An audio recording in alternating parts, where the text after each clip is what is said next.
Te dije que no cambiaras de canal. Y aquí estás, listo para continuar esta transmisión, listo para adentrarte aún más en los mundos que Aurelio no debería haber cruzado. Lo dejaste atrapado, a punto de perderse por completo, a punto de ser reemplazado. Mientras él salta sin control entre realidades que se derrumban, alguien más o algo más parece estar viviendo su vida. Alguien que lo observa desde el otro lado de la pantalla. Pero te lo advierto, lo que estás a punto de presenciar ya no es una historia de aventuras. Ya no hay gloria, ya no hay belleza. Lo que queda ahora es la podredumbre, el error, el vicio que nunca termina. Así que acomódate, apaga las luces y no mires atrás, porque la señal ya te encontró.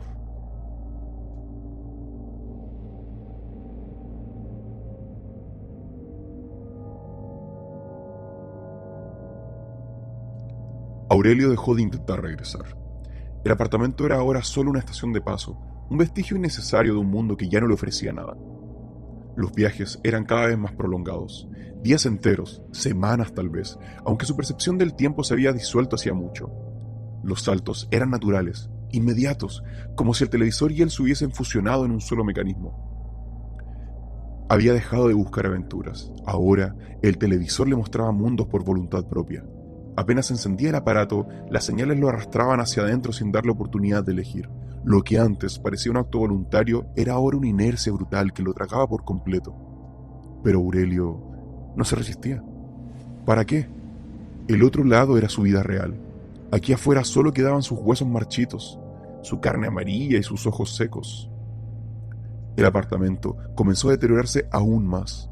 Las paredes se cubrieron de manchas negras, como hongos que respiraban. El olor a podrido se hizo tan espeso que parecía masticable. Las moscas formaban enjambres que se estrellaban contra el televisor como si intentaran seguirlo. Al regresar de sus viajes, encontraba cosas imposibles. Su comida aparecía caliente, recién servida, a pesar de haberla dejado olvidada por días.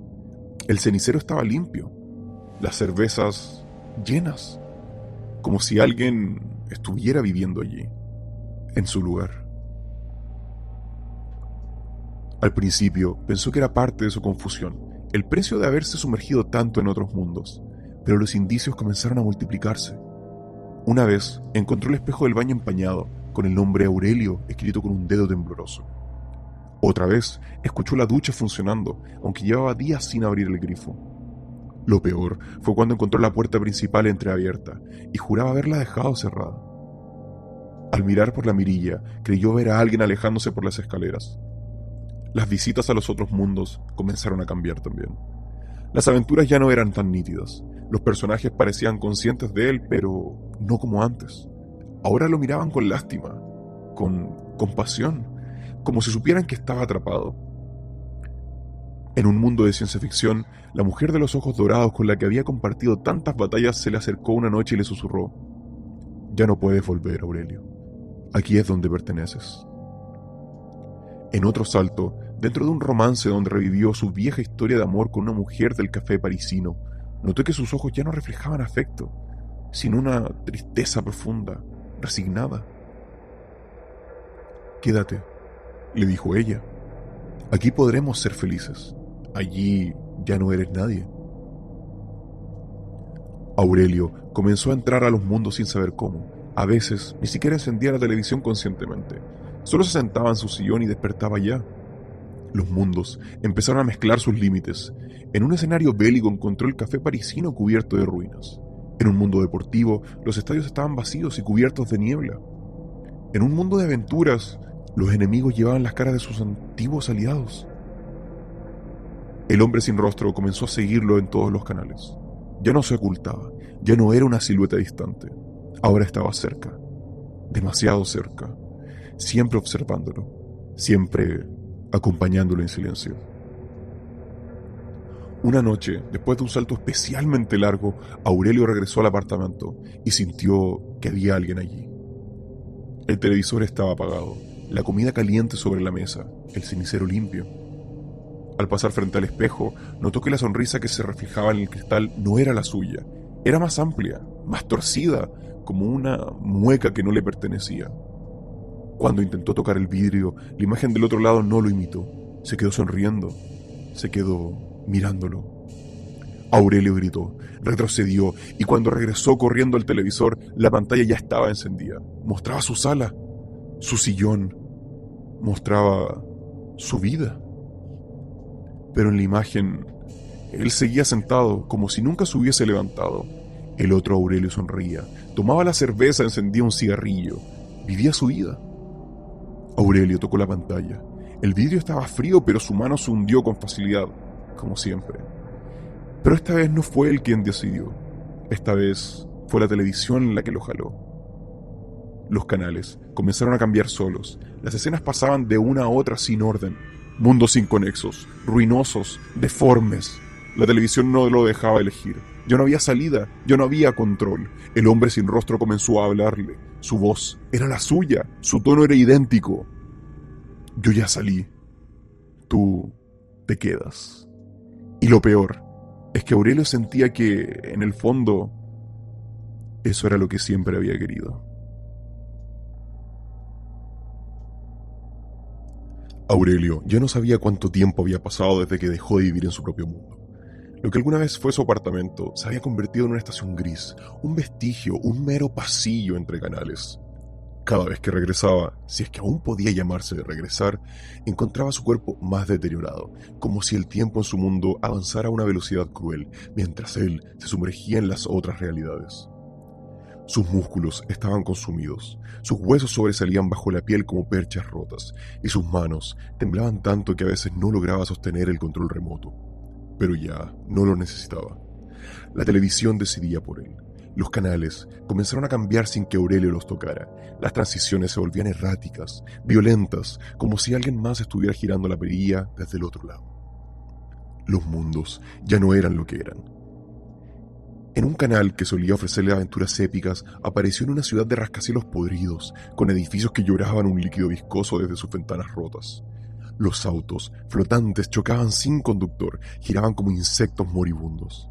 Las personas que antes lo reclamaban, lo observaban ahora con miradas vacías, los ojos reemplazados por agujeros negros que sangraban un humo espeso. «Quédate», susurraban, «quédate para siempre». En otro salto, intentó volver al café parisino, pero el cielo estaba cubierto por nubes grises que escupían ceniza. Las mesas estaban volcadas y la mujer del cabello rizado lo miró sin expresión, con los labios cosidos por hilos negros que le apretaban la piel como un remiendo grotesco.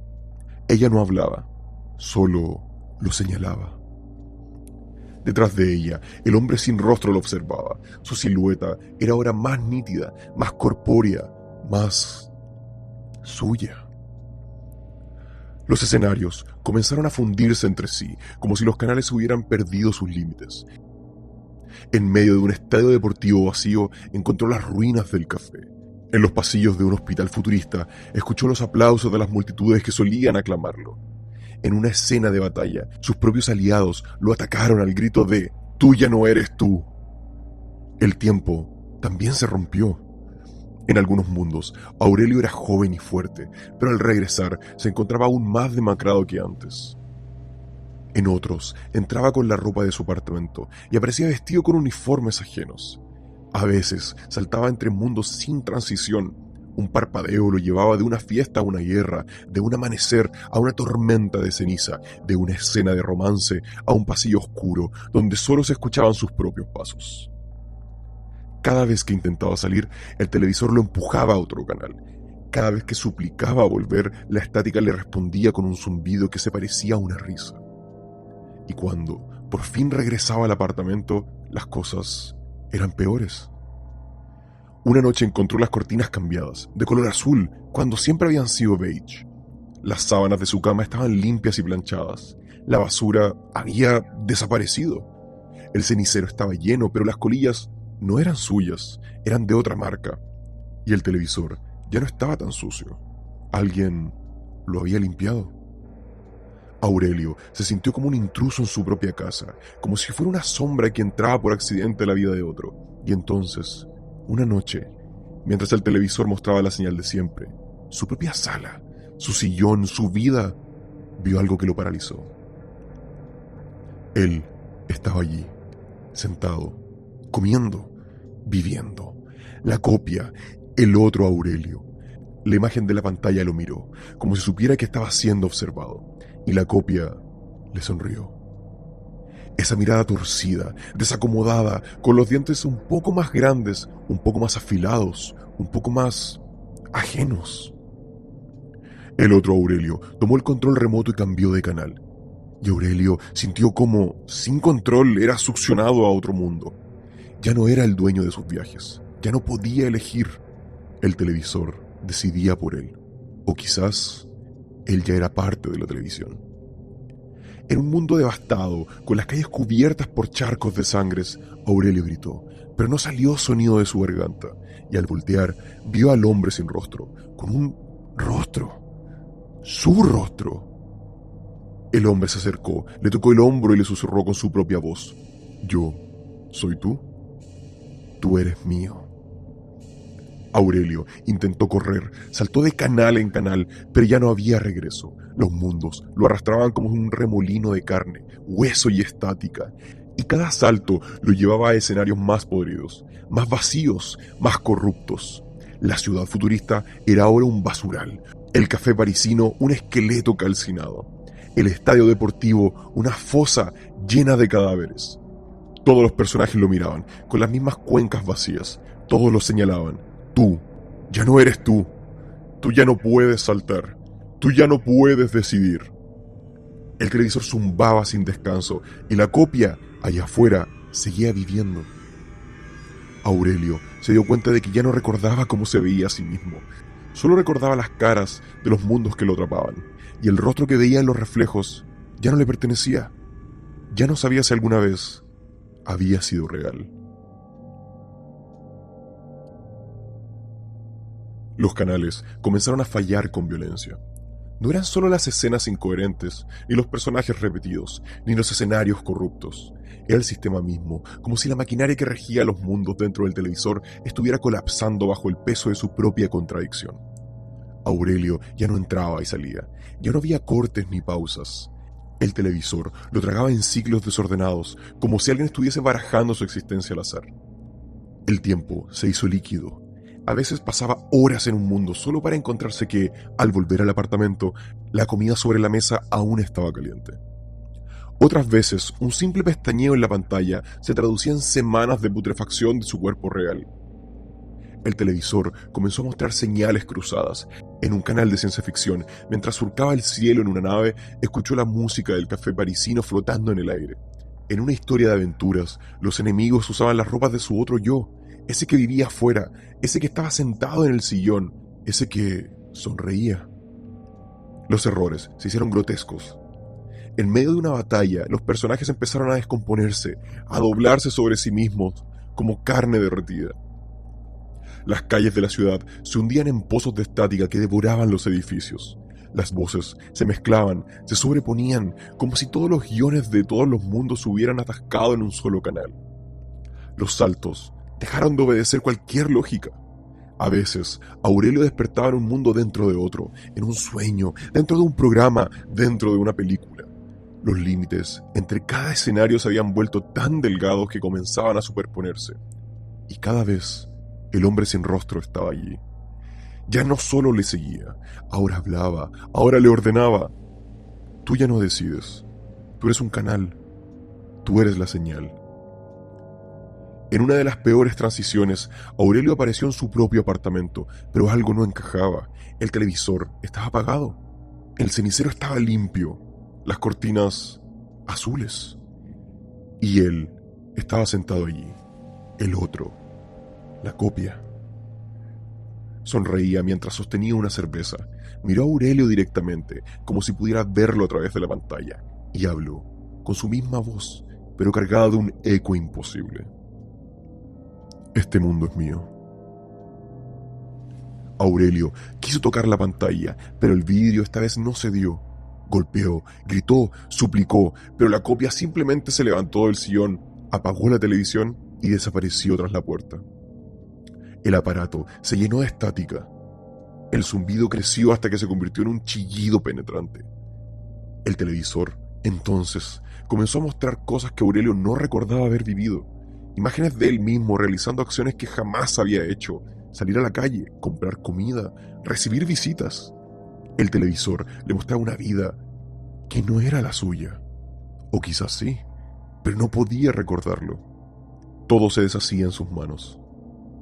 Los canales comenzaron a llamarlo por su nombre en todos los mundos. Aurelio, Aurelio, Aurelio. El hombre sin rostro, cada vez más presente, le susurraba en cada asalto: tú eres el canal, tú eres la programación, tú no existes fuera de esto. Una noche, en medio de un salto particularmente violento, Aurelio se encontró frente a un televisor dentro de un mundo ficticio, una réplica exacta del suyo, y en la pantalla estaba el apartamento, y él estaba allí, viviendo, riéndose. El Aurelio, que seguía en la vida real, encendió un cigarrillo, levantó la vista y lo miró directamente a través del aparato. El televisor dentro del televisor, la señal dentro de la señal. El otro Aurelio, con la sonrisa torcida, le dijo: tú eres mío ahora. Y cambió de canal. El mundo se disolvió. Las imágenes comenzaron a desfilar a una velocidad incontrolable. Saltó entre cientos de escenarios, en una secuencia brutal que no le permitía adaptarse a ninguno. Sus pies se hundían en ciudades que se derretían. Sus manos tocaban paredes que temblaban como carne viva. Las voces se mezclaban en un eco ensordecedor. Tú eres el canal. Tú eres el canal. Tú eres el canal. Y entonces entendió. Ya no estaba viviendo. Ya no estaba entrando. Él era el canal. Los mundos se reproducían a través de él. Su cuerpo era la señal. Su mente era la programación. No podía elegir, no podía detenerlo. Y en su antiguo apartamento la copia seguía viviendo, con su vida, con su cuerpo, con sus días. Mientras Aurelio era transmitido en un ciclo infinito, saltando para siempre entre escenarios cada vez más corruptos, cada vez más rotos, cada vez más oscuros. La estática se había convertido en su casa, el zumbido en su lenguaje. El hombre sin rostro, que ahora era idéntico a él, le susurró al oído: tú nunca exististe. Siempre fuiste una transmisión. Yo soy tú, y tú eres mío.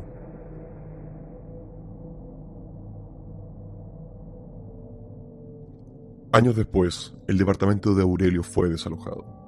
Los vecinos lo recordaban vagamente como un hombre solitario, casi invisible. Nadie supo bien cuándo dejó de estar allí. El lugar quedó vacío, pero el televisor permaneció en la sala, polvoriento, anticuado, con las perillas oxidadas y el vidrio cubierto de huellas. Nadie se molestó en llevárselo, era solo chatarra. Una noche, un joven curioso, uno de los encargados de limpiar los trastos viejos, decidió probar si aún funcionaba. Giró la perilla, conectó el cable y sorprendentemente la pantalla se encendió con un zumbido grave. No apareció ningún canal convencional. En cambio, el televisor mostró una imagen borrosa. Un hombre sentado en un sillón, con una cerveza en la mano, fumando un cigarrillo. El hombre sonreía y, durante un instante, pareció que la sonrisa se dirigía directamente al muchacho. El joven giró el dial buscando otra señal, pero cada canal mostraba lo mismo. El mismo apartamento, el mismo hombre, el mismo sillón. Cuando intentó apagar el televisor, la pantalla parpadeó, y en la breve transición, el muchacho vio su propio rostro reflejado, sentado en el sillón, con la cerveza en la mano. La televisión seguía encendida, aunque él ya había soltado el control. El zumbido de la estática creció. Algo lo llamó desde adentro. Ven, quédate, no cambies de canal. El joven sintió como la imagen lo atrapaba, como su cuerpo se volvía pesado, como si la pantalla lo jalara, como si el televisor se apagó. La sala quedó en silencio y el sillón vacío. Sobre la pantalla apagada solo quedó un débil eco de una risa lejana, como si la señal jamás se hubiese ido, como si el canal aún estuviera esperando. Otra historia ha sido desenterrada y ahora vive dentro de ti. Si te atormenta esta noche, no intentes huir. Algunos relatos no terminan cuando calla la voz, sino cuando empieza el silencio. Yo soy el narrador y siempre habrán más historias que contar.